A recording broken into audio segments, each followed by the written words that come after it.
Hi all, welcome to my channel. Let's discuss some of the topics which is going today.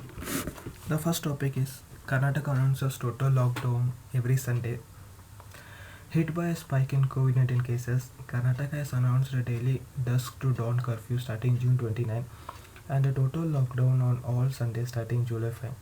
The decision was taken at an emergency meeting Chief Minister B.S. Yediyurappa convened Saturday evening to discuss the COVID-19 situation with Home Minister Basuraj Bommai, Bangalore in charge Minister for COVID R. Ashoka, and Chief Secretary Vijay Bhaskar. Starting July 5, every Sunday will be under a total lockdown in the entire state, the government said. Also, we have decided to impose a curfew on starting Monday from 8 pm to 5 am every day. Right now, the curfew timing is 9 pm to 5 am, but it will be advanced by an hour to 8 pm. Only movement of essential goods and supplies will be allowed on Sundays, the government said. These curbs will be in place until further orders. It was also decided to introduce 5-day work schedule for all employees. They will not work on Sundays and Saturdays.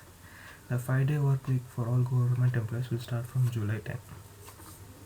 According to government, the Sunday lockdown decision came in response to the rising COVID-19 cases and pressure from the media and the opposition.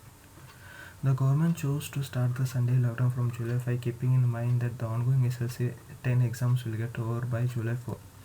We have decided to take tighter measures in Bangalore across the state, but we are waiting for the SLC exams to get over, the government has added. Next is India moves air defense missile system closer to China.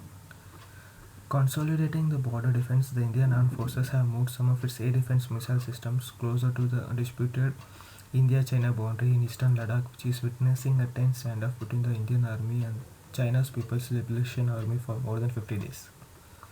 The deployment of the advanced surface-to-air missile systems to guard the skies coincides with the Indian Air Force launching combat patrolling in Ladakh, in which aircraft MiG-29 and Apache and Chinook helicopters are regularly taking off from Ladakh and Srinagar Air Base and flying close to the border areas.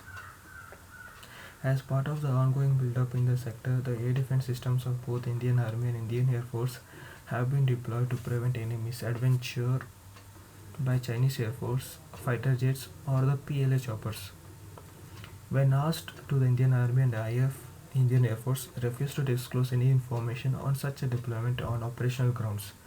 However, independent sources within the armed forces told that in such a heightened state of readiness, necessary measures had been taken by all services working in an integrated environment to ensure that armed forces were ready for all eventualities.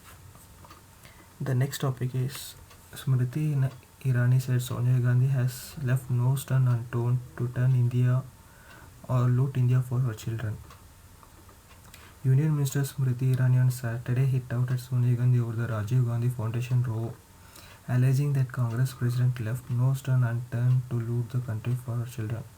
She also suggested that like Amity, the Congress will face electoral defeat in Nehru Gandhi family's pocket borough of Rai Bareli.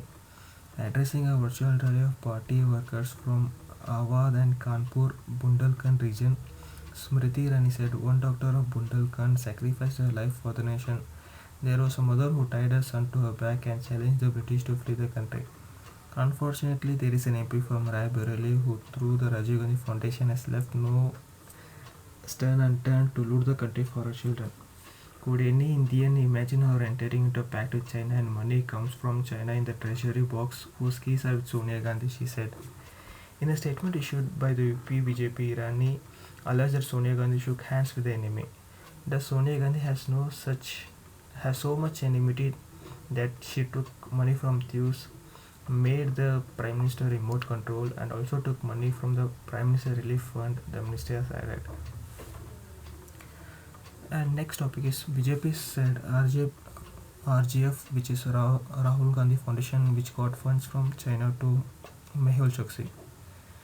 BJP, which has been facing a sustained attack from Congress on issues of Chinese incursion and its handling of COVID-19, mounted a fresh offensive against the main opposition party, posing 10 questions including the alleged links of Rajiv Gandhi Foundation with China as well as Mehul Choksi.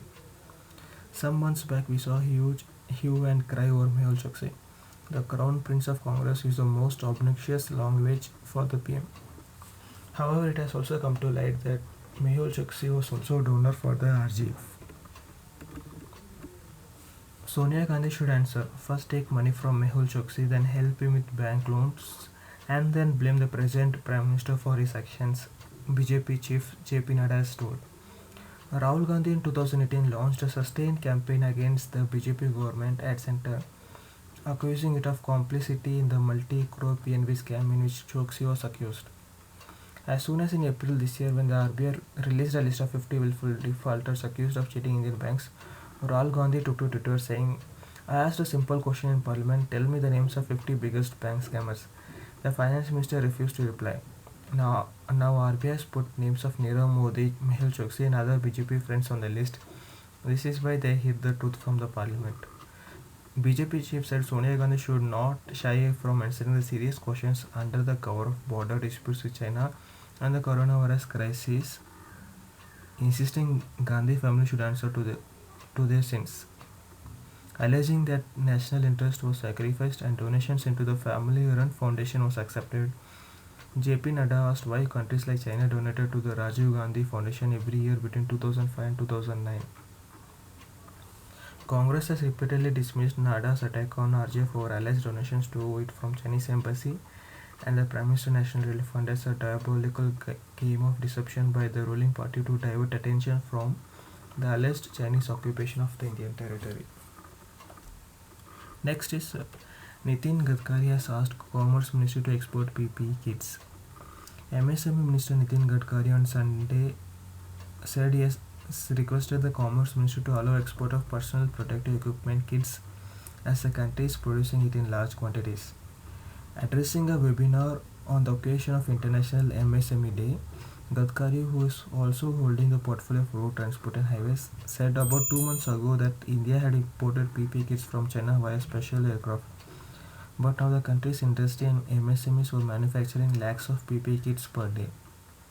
Now already I have requested the Commerce Ministry to allow export of PPE kits from India, the minister said, adding that it was being considered. Stressing that PPE's export potential, he said that people are getting orders from PPE kits from Dubai, Canada, the US and also the European countries. Recently, the Indian Apparel Export Industry Body has urged the government to lift the ban on exports of PPE kits as its production has reached 8 lakh units per day.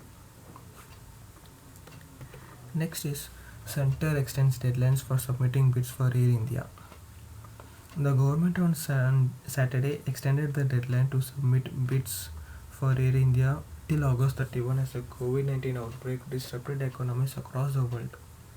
This is the third extension of the deadline to submit an expression of interest documents for Air India, which was put on the block by the government on January 27. The last date for submission of expression of interest is August 31st, 2020. A statement by the Department of Investment and Public Asset Management said, adding that interested bidders had requested for the extension. The government said the qualified interested bidders would be intimated on September 14. Thank you for watching this video. If you like this video, please comment and share it. Once again, thank you for watching this video. Happy Sunday. Bye.